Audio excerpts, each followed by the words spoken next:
I'm laying here in bed. It's around. Let me see. I'm not sure. It's got to be after 7 a.m. What time is it? I'm not sure. I'm not going to check that much.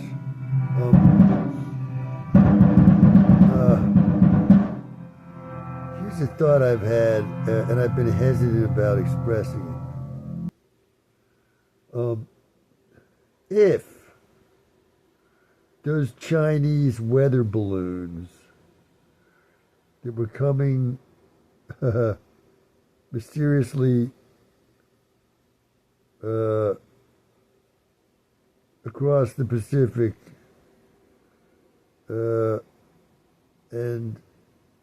into the airspace of the United States over the state of California and inland, if these weather balloons were a sign from the Chinese that they supported the relationship between me and the weather person, meteorologist, who appears to want to be in a relationship with me, and I am head over heels grateful and eager to be in that relationship. If the Chinese are aware, because I have importance that has just begun to dawn on me over the past decade, and yet the Chinese have known about it for a long time, as probably have the Russians.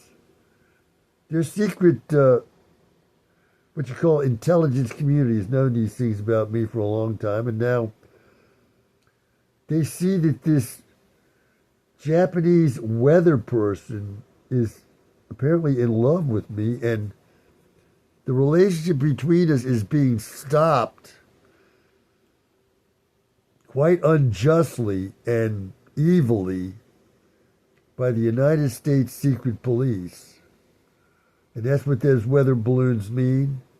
Then I gotta say, if the Chinese support this weather lady, I don't mean to sound disrespectful, but I don't want to reveal her identity. So this is the way I'm referring to her.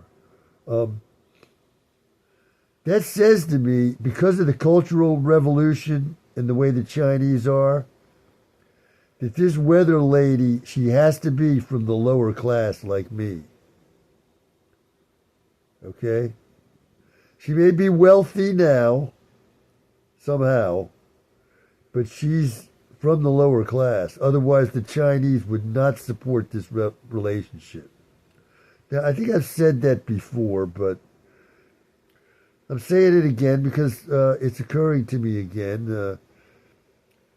In all the confusion that I'm living in, and all the difficulties I'm encountering and trying to get together with this, I'm calling her a weather lady.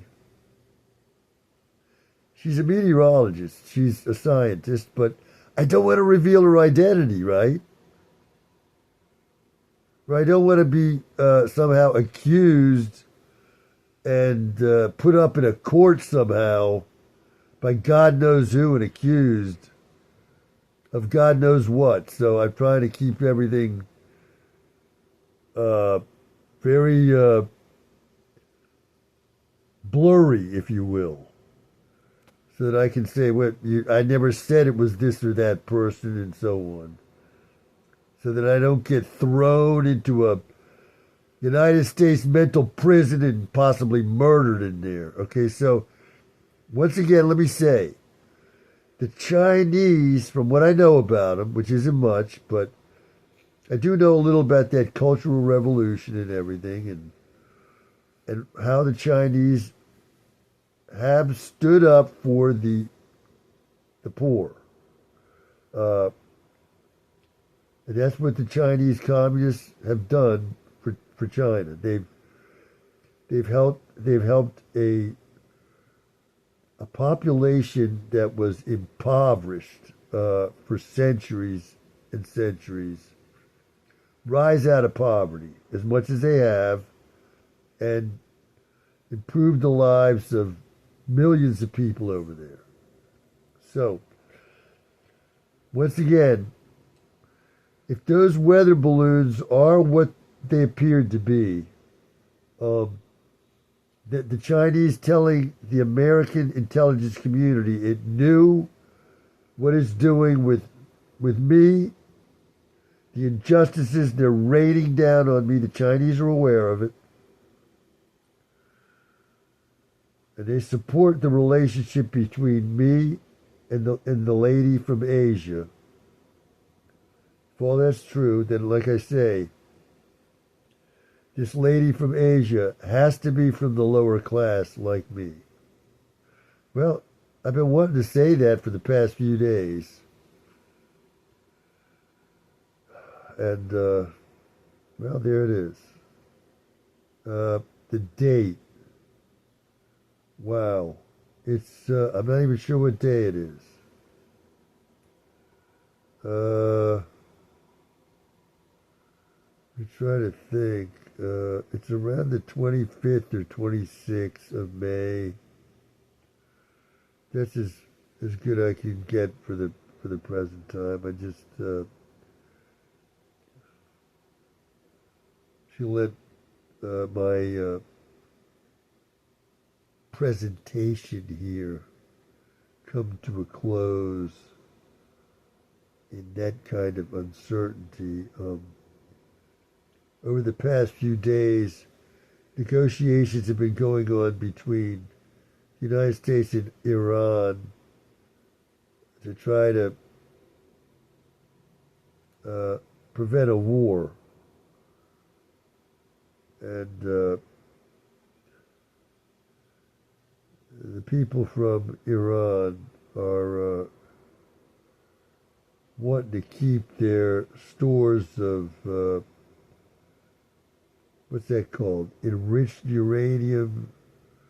They would say for peaceful purposes, but if that enriched uranium can be used also to make nuclear weapons, it's clear that the United States does not want them to have that enriched uranium, and I would agree that they should not have that, knowing virtually nothing about it.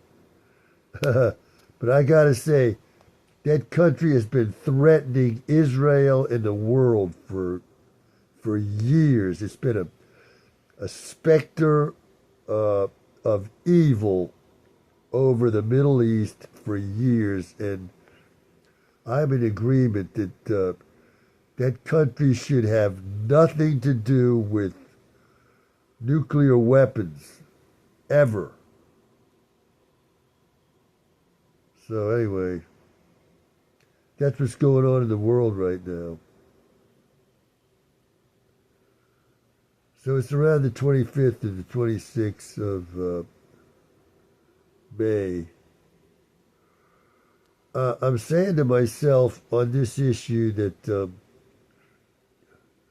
as far as bombing the living hell out of those people, the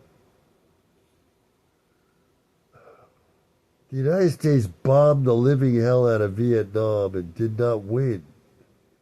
Okay, so the solution is to bomb the living hell out of them? I'm not sure.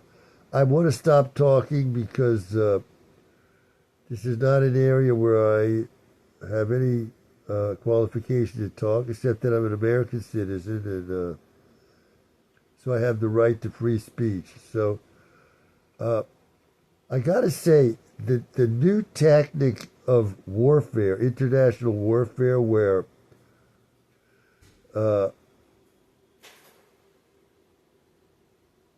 one country goes after the leaders of another and kills them. This is a grisly thing, right? You're talking about killing a human being, but